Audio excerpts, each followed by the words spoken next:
Why is humor important when you're teaching sex ed? I'm here with Jiminika Eborn from sojim.com, and I'm Kathy Vartuli from theintimacydojo.com.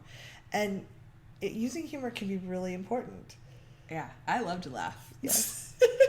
Well, it's a tough topic. Most people are really... I think a lot of people have the idea of any kind of learning is this thing where it's painful, boring, dull. I want to get it over with. And anything to do with sexuality is like they're already tense and nervous, and they expect this white-coated doctor to be very serious and use big words. And nobody learns well that way. I also don't have all the big words to teach you, so I don't think they actually we're screwed have, out the door.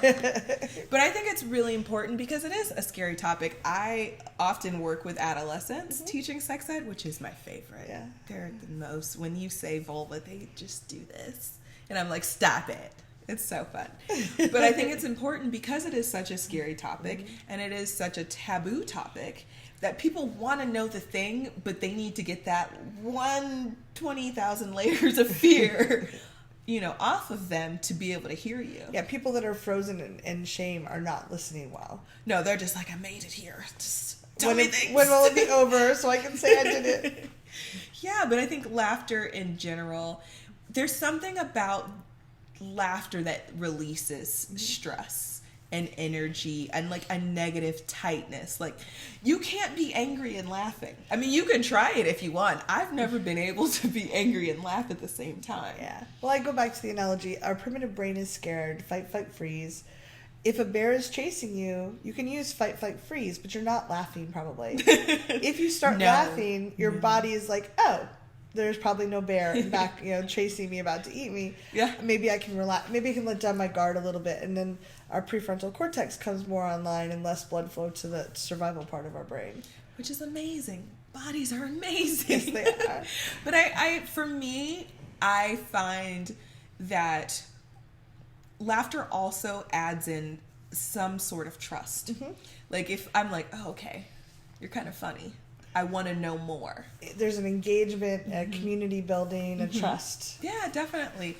And it makes me want to know the thing because I'm like, okay, you're kind of intriguing. Yeah. And you're delivering it in a way that's not as scary. Like you're not like, here, we're going to talk about vulvas today. And you're like, oh my God. I don't want to. Yeah. If you're like, hey, did you know there's a difference between vulvas and vaginas? I bet you didn't. People are like, oh my God, I didn't. Tell me. Yeah, what is that? Yeah.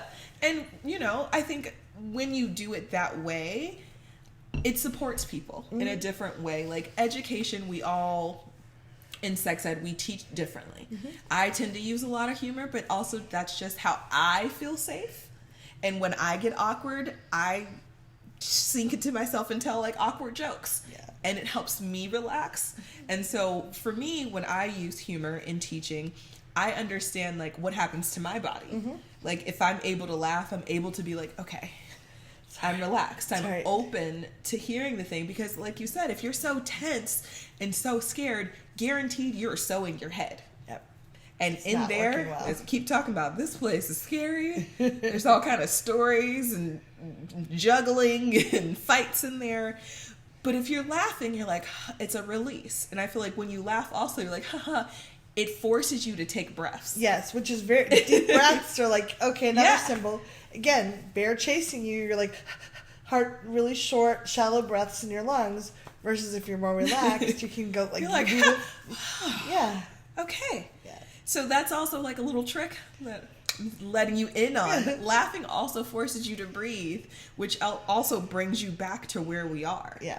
So I think that's extremely important, and it makes me so happy to see people happy. Yeah. Because once you're happy, you can take in information. And learn the things that remove the shame and the taboo about talking about things. Because there's no laughing and shame and taboo for the most part. You're just quiet and miserable. Yeah, and it gets you out of your head. It gets you out of your thoughts.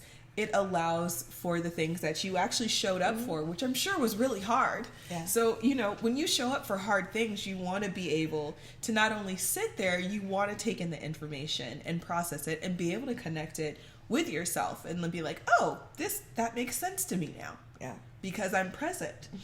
And balancing in education and scary things and laughter allows for your body to do the up and down and be like, okay, oh, God. But it's, as you do that, you are taking in the information, which is the biggest point. Yeah. Thank you. I appreciate you sharing that. And I like that people can use different kinds of humor. They're not stuck with like, I don't have to be like I think our humor is semi-similar, but maybe you're a little more sarcastic sometimes. Yeah, it was a safety mechanism in life. And it's not bad. I think you're hilarious. But we get to be who express our humor in different ways, and that's good. Because different people hear the humor differently. Yeah. And I think that's important too. I think when I work with clients, I do one thing and I'm like, that didn't land for you. Let me do it a different way. Yeah. Because there's different ways that people hear things. Again, you never know what someone else went through. Yep. Certain humor may have triggers for like things that happened in their past, in their families. You know, families are fun. So Fun with families. So that, like, for me, I use sarcasm as like being able to respond in what felt like a safe way, but still getting my point across and still having like a little jab sometimes. But it was still like, haha, wait, what? Yeah. And so, you know, that's how I utilized it. But also like in like with sex, I utilize humor, and also I utilize it when dealing with survivors. Yeah. Because surviving, you know, having your boundaries crossed and not having your no heard can really mess you up, and it can be a process. And like, I feel like people put survivors and people that are learning about sex in such a box, like a shame box. And people need to be allowed to come out of that shame box. Yeah. And laughter helps.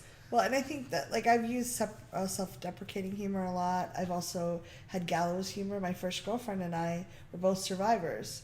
And we took the purity test. And for those of you who don't know, that it's like a 500 question. So long. Yeah. You can go on the internet. It's really fun. It's like basically how many of these things have you done? And we decided we were going to include the things that happened during the abuse. So we were like, we scored really well. We were not pure. But it was really healing for the two of us. Yeah. Like, if someone outside who was an abuse survivor, we would have never done it. But because we both were, we could like, oh yeah, did that. Not willingly, but did that. It was a way of reclaiming some of that energy. It was really powerful. I do think you have to be careful never to point the laughter at a student. No. Or put people down. Yeah, definitely being mindful of allowing the humor to be inclusive. Yes. And not isolating. I think that's actually really important. That's a really good way to put it. Yeah, inclusive, not isolating. You don't want someone to feel like you're laughing at them. You want them to laugh with you. You want them to be able to relax and release and be present and like be out of their heads, because our heads are scary. I'm telling you, I live in my head sometimes and it's rough. It's noisy. Yeah. So I think those are good points. I love it. Thanks so much.